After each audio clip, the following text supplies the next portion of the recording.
The National Council of Jewish Women from Michigan will present the acclaimed play Love, Loss, and What I Wore on Tuesday, June 9th at 7 p.m. at Temple Shir Shalom. The play uses heartfelt monologues and ensemble storytelling to explore women's experiences, memories, relationships, and milestones through clothing and accessories. Here to tell us more about the production is the director of Love, Loss, and What I Wore, Sandi Matz, as well as one of the actresses, Lauren Koenigsburg. Thank you both so much for joining us today. Oh, thanks for having us. Of course, Thank you, Jake. Of course, glad to have both of you with us. Really interested in hearing about this production. Let's just jump into it. What drew you to Love, Loss, and What I Wore and made you want to help bring this production to the West Bloomfield community? Sandi, we'll start with you. Well, what I wanted to gain by bringing this to our community is to showcase memories. What do you think of when you see a blouse or a skirt? What memories are triggered? Are they good memories? Are they bad memories? And very often clothing does trigger what was going on in your life when you wore something. Lauren, what about you? And even though this is basically a celebration of women, I think the themes that are running through this play, such as identity, memory, and loss, resonate with all members of this community. I think so too, especially when they see what's on the stage. They'll feel a lot of emotions. They'll feel they can really put themselves, they can really see themselves with the characters and what's being put on the stage. Now, Sandi, what makes this play unique compared to more traditional stage productions people might have seen before? Well, most stage productions, people have memorized their lines and they are moving around the stage. This is unique because it is read. Nothing is memorized, and they're very short monologues. And we have women that will be standing at a music stand reading their pieces. But that doesn't mean they're not acting, because they are.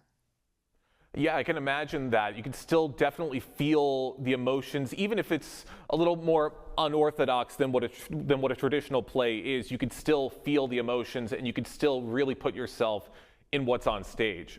Lauren, right. Oh, sorry, go ahead. One more thing. And we also, it appealed to many members of the community who perhaps would not have chosen to be in a play because they have to memorize or they have to be able to act. And since you're in one place and you're reading, we did reach a variety of people throughout the community. I can understand that as well. I've been in stage productions before. I'm actually preparing for one in a couple months. It can be a lot to memorize those lines and really memorize everything. So this kind of does help take the pressure off a little bit. Now, Lauren, right. How personal does this material feel when performing stories centered around memories, clothing, and life experiences? Well, I felt like it was very personal because it brought back many memories. A lot of them were positive, some were negative. And I think it brings back memories from different times in your life. And I think that will do that for many of the people in the audience as well. I hope so too. I hope everybody walks away from this play watching it and feeling something as they leave the theater. Now, Sandi, this play balances humor with emotional moments. How important is that balance and maintaining that balance when it comes to connecting with the audiences? Oh, Jake, it is so important right now. You know, in our lives, there's a lot of anxiety. There's a lot of things going on in the world. We have gun violence. We have political issues. We really wanted everyone to come and have a good time, to smile, to relax, to put everything behind them for a couple hours. And some of the pieces are very emotional. A dress that makes you remember a funeral that you attended, or a shirt that was lost and never found. The monologues may have been written a long time ago, but they're still very relevant today. Yeah, I can imagine that a play like this still has very powerful moments that can appeal to everybody. And you're right, it is important to have these plays and have these kind of things to use as an escape from the world and how it can bring us down on a day-to-day basis. Something like this can help immerse people in a different environment. Lauren, Correct. I'm curious, what do you think audiences in West Bloomfield and Metro Detroit, out of everything, will relate to most with these stories? I think that they'll relate to an outfitter situation um, because it'll relate through their own lens of their own past, and they'll value it through their own personal history. Yeah, that's a great thing for people to remember as they come and see this show. For those just joining us on the Splash Live, I'm talking with Sandi Matz and Lauren Koenigsburg, the director and one of the actresses with an upcoming production of Love, Loss, and What I Wore that's going to be taking place on Tuesday, June 9th at 7 p.m. at Temple Shir Shalom. Now, Lauren, staying with you for a minute, as you're one of the actresses in this production, was there a particular monologue or maybe a moment in the play that really resonated with you on a personal level? Well, the one that, and it made me laugh, was the shoes that I shouldn't have bought, because I did buy a pair of very high heels. I wore them to a wedding. Of course, I never took them off because they look beautiful. My feet were killing me, and the monologue says the same thing. She's praying to God that she can last through the whole thing. That was me as well. And of course, vanity stood in the way. And I think many people will relate to that, because I'm sure it's happened to a lot of people. And they felt the same way. Of course, they're not going to wear a lower heel. Of course, they're not going to wear flats. They're going to buy those beautiful shoes, and they're going to buy them because, not because they're comfortable, but because they love them. That's right. I think there's going to be a lot of very relatable moments all throughout this play.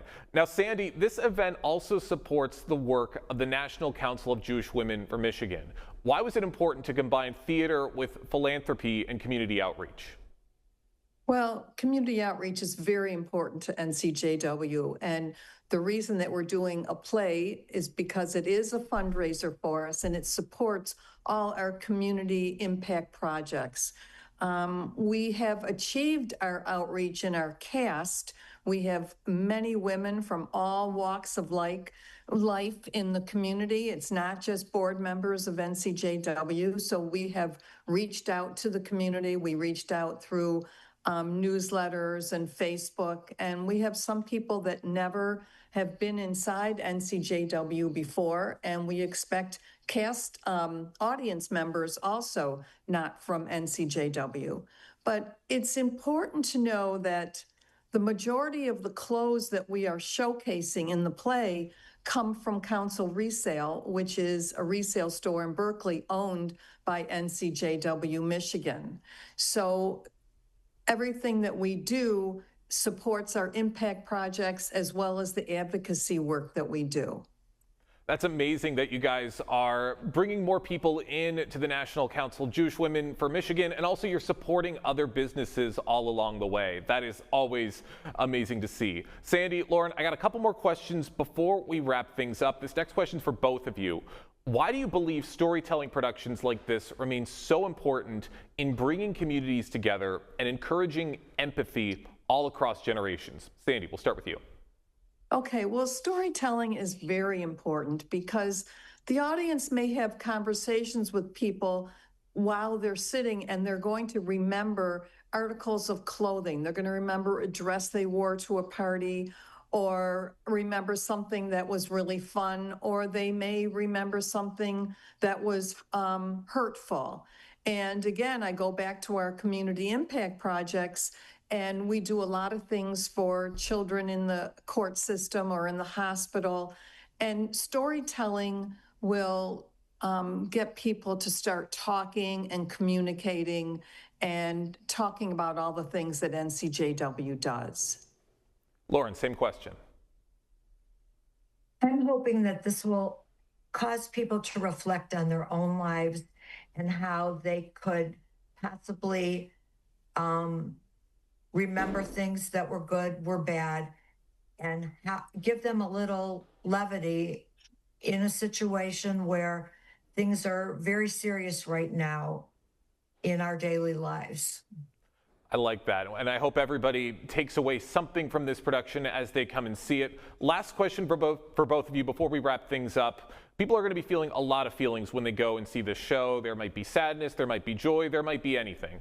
Above all else, what do you hope audience members are thinking or feeling as they leave the theater after seeing the show that evening? Lauren, we'll start with you. I think that the themes, like I said at the beginning, of identity, memory, and loss will resonate with all members of the community, young and old. And I'm hoping that a production like this will build empathy because it tells a story. Sandi. I hope that people leave this production feeling good. I hope that they feel goodness in their heart. They're helping women, children, and families by attending. And I also hope that they go home and pull something out of their closet that they haven't worn in a long time, but remember an event that they wore it or something that they did that gave them joy. That's perfect. Finding those old outfits, invoking that joy, and remembering the memories that come along with it. Sandi, Lauren, thank you both so much for joining us today here on The Splash Live. Thanks for having us. Thanks Jake. for having us.